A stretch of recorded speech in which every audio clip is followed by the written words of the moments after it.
Assalamualaikum warahmatullahi wabarakatuh.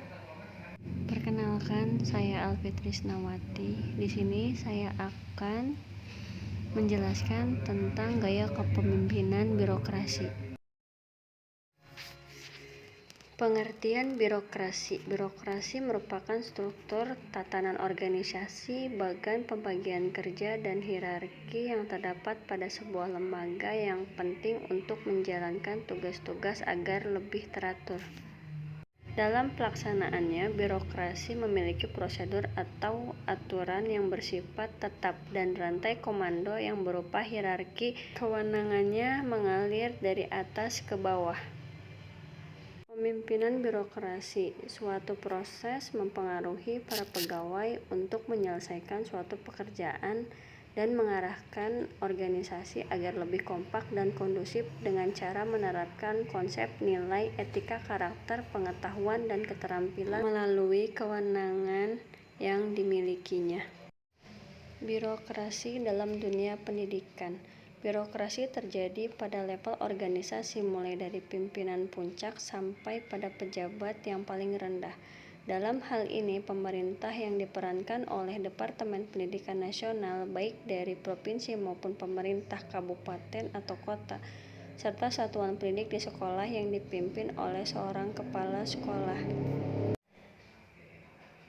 Dalam pendidikan, sebuah organisasi sangat diperlukan dalam rangka memperlancar proses pendidikan.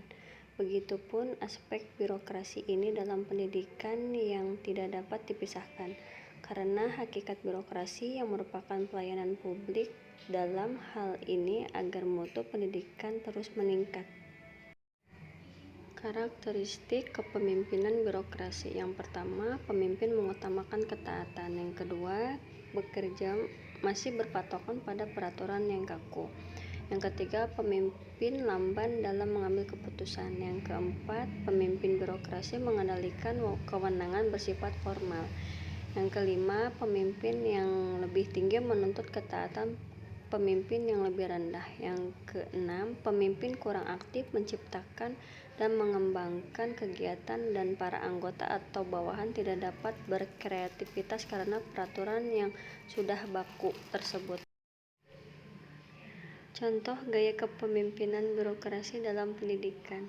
Kepala sekolah di mana jika terdapat masalah pada peserta didik, contohnya kesalahan data pribadi peserta didik atau kesalahan pendataan kelas, maka kepala sekolah mengambil keputusan harus menginformasikan masalah tersebut ke tingkat di atasnya atau ke tingkat pusat.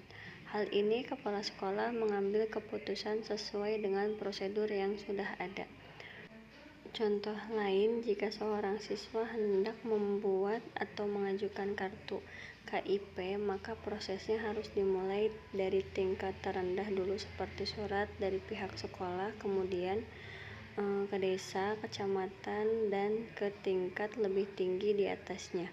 Semua proses itu dilakukan untuk menyesuaikan data peserta didik tersebut dan tentunya berdasarkan mekanisme yang sudah ditentukan. Kelebihan dan kekurangan kepemimpinan birokrasi. Kelebihannya yang pertama, ada aturan yang jelas untuk setiap bawahan yang bekerja. Yang kedua, ketertiban dalam bekerja akan tercipta dan dapat mencapai tujuan. Kekurangannya yang pertama, karakternya stagnan dan cenderung tidak bisa berkembang. Yang kedua, bawahan merasa tidak nyaman dengan banyak dan ketatnya peraturan. Yang ketiga, atasan sulit untuk mendengarkan masukan baru. Yang keempat, kreativitas dari bawahan sangatlah minim. Yang terakhir, yang kelima, disiplin terjadi karena ketakutan akan resiko hukuman.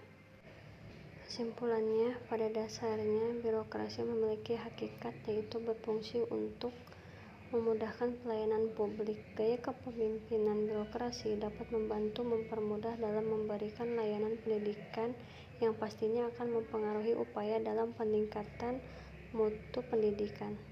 Sekian penjelasan dari saya dan saya ucapkan terima kasih.